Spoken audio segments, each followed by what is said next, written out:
Stem cell therapy பல வியாதிகளுக்கு நன்மையில் முடியும் டாக்டர்.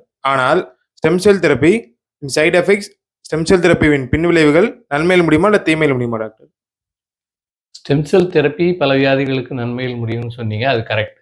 இப்போ உதாரணத்திற்கு ஆஸ்டியோஆர்த்ரைட்டிஸ், மூட்டு எலும்பு தேய்ந்து போய்விட்டது. அதனால நடக்கும்போது நொண்டி நடக்கிறேன், உட்கார முடியல, படியேற முடியல. இந்த மாதிரி பிரச்சனை இருக்கிறவங்களுக்கு ஸ்டேஜ் 2, ஸ்டேஜ் 3 ஆஸ்டியோஆர்த்ரைட்டிஸ்க்கு ஸ்டெம் செல் தெரப்பி கொடுத்து அதை குணப்படுத்துகிறோம். இது வந்து இங்கே இந்திய அரசு அங்கீகரிக்கப்பட்ட ஸ்டெம் செல் ப்ராடக்ட் அவைலபிள். அதே மாதிரி காலில் விரலை அகற்றணும்னு சொல்கிறாங்க, காலையே அகற்றணுன்றாங்க. எனக்கு டயபிட்டிஸ்னால புண்ணு வந்து ஆற மாட்டேங்குது, 3 மாதம் ஆச்சு, 6 மாதம் ஆச்சு, காலை அகற்றணுன்றாங்க. அவங்களுக்கும் ஸ்டெம் செல் தெரப்பி மூலமாக காலை அகற்ற வேண்டிய அவசியம் இல்லை.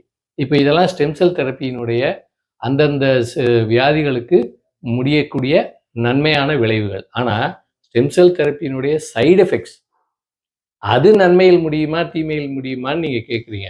இப்போ சாதாரணமாக எந்த மாத்திரை மருந்து கொடுத்தாலும் சில சைடு எஃபெக்ட்ஸ் இருக்கும். அதுக்கு பொதுவாக ஆங்கில மருத்துவத்தில் நம்ம கொடுக்குற வலி மாத்திரை கொடுக்குறோம், அதுக்கு வந்து அல்சர் தொந்தரவு வருது, கிட்னி ப்ராப்ளம் வருது, ஆன்டிபயோட்டிக் கொடுக்குறோம், அது வந்து டயரியா வருது. ஸோ இது மாதிரி எந்த மாத்திரை கொடுத்தாலும் அதுக்கு வந்து ஏதாவது ஒரு சைடு எஃபெக்ட்ஸ் இருக்கும். நீங்கள் அந்த மாத்திரையினுடைய இதை எடுத்து பார்த்தாலே, லிட்ரேச்சர் எடுத்து பார்த்தாலே அவனே கொடுத்துருப்பான். வாந்தி, மயக்கம், பேதி, இது போன்ற சைடு எஃபெக்ட்ஸ் வரும். அப்போது இது மாதிரி சைடு எஃபெக்ட்ஸ்னு சொன்னாலே பேட் தான். ஆனால் ஸ்டெம் செல் தெரப்பியில் தான் முதன் முறையாக நல்ல சைடு எஃபெக்ட்ஸை பார்க்குறோம்.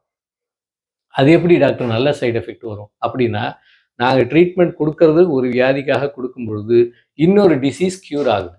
இப்போ உதாரணத்துக்கு உலகத்திலேயே ஒரு 6லிருந்து 7 பேஷண்ட்ஸுக்கு ஹெச்ஐவியை க்யூர் பண்ணியிருக்காங்க ஸ்டெம் செல் தெரப்பி மூலமாக.